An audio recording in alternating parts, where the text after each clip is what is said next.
नमस्ते साथियों, आप सभी का स्वागत है जीके जीएस गुरु के इस बेहतरीन से लेक्चर्स में। आज हम फिर से पार्ट 2 लेके आ चुके हैं हिंदी का, जिसमें हम लोग 26 नंबर क्वेश्चन से स्टार्ट करने वाले हैं, जो कि प्रीवियस क्लास में आपको प्रीवियस ईयर नहीं बोल सकते हैं, यानी पिछले जो क्लास थे उसमें हमने 25 क्वेश्चंस का सॉल्यूशन कराया था, जो कि काफ़ी ज़्यादा इंपॉर्टेंट था। और 26 नंबर सवाल आपकी स्क्रीन के सामने है। बताइएगा कि अमी का पर्यायवाची शब्द है। अमी का जो पर्यायवाची शब्द होता है वो क्या होता है? तो 26 नंबर सवाल का जवाब आप सभी का सुधा आ रहा है और बिल्कुल करेक्ट आंसर है सुधा। अब चलते हैं नेक्स्ट क्वेश्चन की ओर। सवाल जो पूछा जा रहा है कि भाषा शब्द संस्कृत के किस धातु से बना है? भाषा शब्द जो है संस्कृत के किस धातु से बना है, आपको बताना है।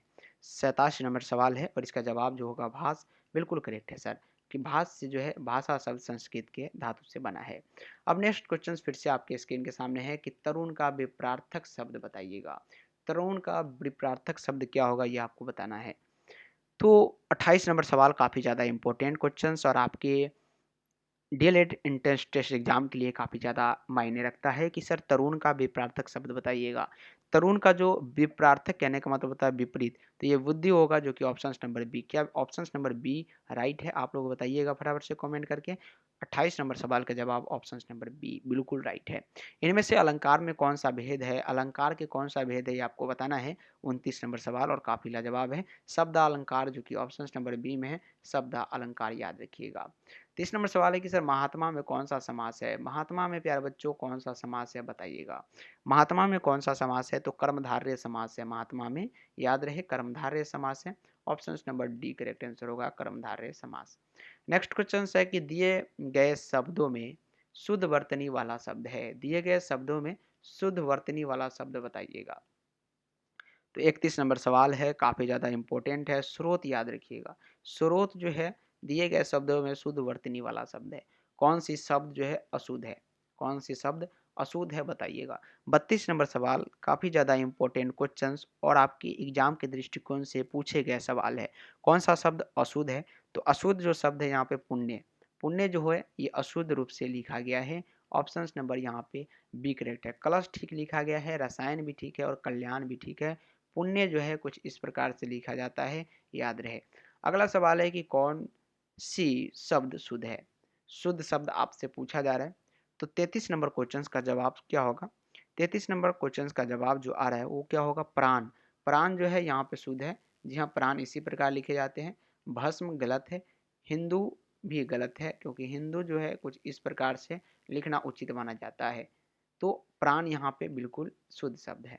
अगला है कि कौन अल्प प्राण वर्ण कौन से है? अल्प प्राण वर्ण कौन सा है, बताइएगा। तो ये क और ग है, याद रखिए, क और ग।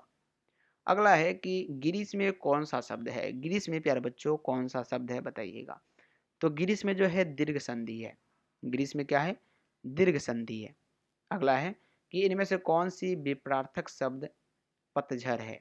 पतझर का अर्थ है, विपरार्थक बताना है पतझर का। तो 36 नंबर सवाल और वसंत जो होगा ये बिल्कुल करेक्ट आंसर होगा, Vasant. Option number A correct answer है। अब जो है 37 नंबर सवाल क्या है कि अवनत शब्द में प्रयुक्त उपसर्ग बताइएगा। अवनत शब्द में प्रयुक्त उपसर्ग क्या होगा? 37 नंबर सवाल का जवाब अव आ रहा है और बिल्कुल करेक्ट है अव। अव जो है ये अवनत शब्द में जो है प्रयुक्त उपसर्ग है। 38 है कि सावधानी शब्द में प्रयुक्त प्रत्यय बताइए। सावधानी शब्द में जो है प्रयुक्त प्रत्यय आपको बताना है। 38 नंबर सवाल काफ़ी ज़्यादा इंपॉर्टेंट और ई याद रखिएगा। सावधान ई याद रखिएगा, ये प्रत्यय है इसमें। सावधानी जब आप उच्चारण करते हैं तो आपको ऐसा लगता होगा कि ई जो आ रहा है ये इसमें उपसर्ग है। अगला है कि शुद्ध वर्तनी का चयन कीजिए। शुद्ध वर्तनी का चयन करना है तो कृपया कुछ इस प्रकार से लिखे जाते हैं। कृपया, कृपा, कृपा कुछ इस प्रकार से लिखे जाते हैं। ये कृपा, ये भी कृपा हो गया और ये भी गलत है। ऑप्शन नंबर बी करेक्ट है।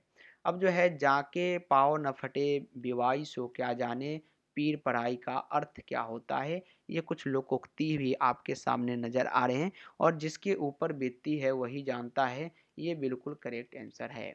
अब अगला सवाल है कि मतक्के में कौन सा संधि है? मतक्के में कौन सा संधि है? 41 नंबर सवाल है, इसका राइट आंसर बुध आ रहा है। बिल्कुल वृद्धि याद रखिएगा। वृद्धि जो है ये क्या है? मतक्के में यहाँ पे संधि है, मतक्के। निम्नलिखित में से तत्सम शब्द का चयन कीजिए।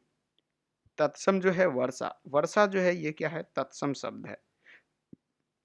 अगला सवाल है कि यथार्थ में कौन-सी संधि है? यथार्थ में आपसे संधि पूछा जा रहा है। यथार्थ में कौन-सी संधि है? तो ये दीर्घ संधि है। दीर्घ संधि याद रखिएगा। अगला क्वेश्चन है कि इनमें से आपादान कारक की विभक्ति क्या है? आपादान कारक की विभक्ति से है। कर्ता ने कर्म को करण से, तो ऑप्शंस में सी में दिया गया है से। शिव का विशेषण सैव होता है। उम्मीद है कि सभी को पता होगा कि सर शिव का विशेषण क्या होता है? सैव होता है। कौन सा भाववाचक संज्ञा है? भाववाचक अगर संज्ञा देखेंगे तो कौन सा है बताइएगा? तो बचपन, बचपन में क्या है? भाववाचक संज्ञा है। ऑप्शन नंबर सी करेक्ट है। अगला है कि पुरोहित में उपसर्ग बताइएगा। पुरोहित, पुरोहित में आपको उपसर्ग बताना है। 47 नंबर सवाल, पुरः, पुरः जो है ये पुरोहित में क्या है? उपसर्ग है। अगला क्वेश्चन है कि निम्न में से नासिक्य व्यंजन कौन सा है? नासिक्य व्यंजन आपको बताना है, तो ये क्या होगा? अंगा, ये क्या है? नासिक्य व्यंजन है। सेकंड लास्ट क्वेश्चन आज के इस लेक्चर्स का, हिंदी में मूलतः वर्णों की संख्या कितनी है? ये आपसे पूछा जा रहा है। तो 52। कितनी है? 52 है वर्णों की संख्या। और ये रहा लास्ट क्वेश्चन कि 6 ध्वनि किसके अंतर्गत आती है? तो ये जो है संयुक्त वर्ण के अंतर्गत आती है। तो प्यारे बच्चों, आज के इस लेक्चर्स में हमने 25 क्वेश्चंस को सॉल्व किया, जो कि सेकेंड लेक्चर्स था, और फर्स्ट लेक्चर्स में भी 25 क्वेश्चंस को सॉल्व किया था। तो दोनों मिलाकर टोटल हमने 50 क्वेश्चंस को सॉल्व किया, जो कि आपके डीएलएड एग्जाम के लिए, हिंदी के लिए काफ़ी ज़्यादा हो सकता है ये क्वेश्चंस। और इसी में से सारे प्रश्न आपसे पूछे जाएंगे, जिसमें से करेक्ट कर लेना है, सभी क्वेश्चंस को याद रहे। ये प्रश्न आपके लिए स्टार मार्क रहने वाले हैं, और इसी से आपसे प्रश्न इस बार पूछे जाने की संभावना बनती है।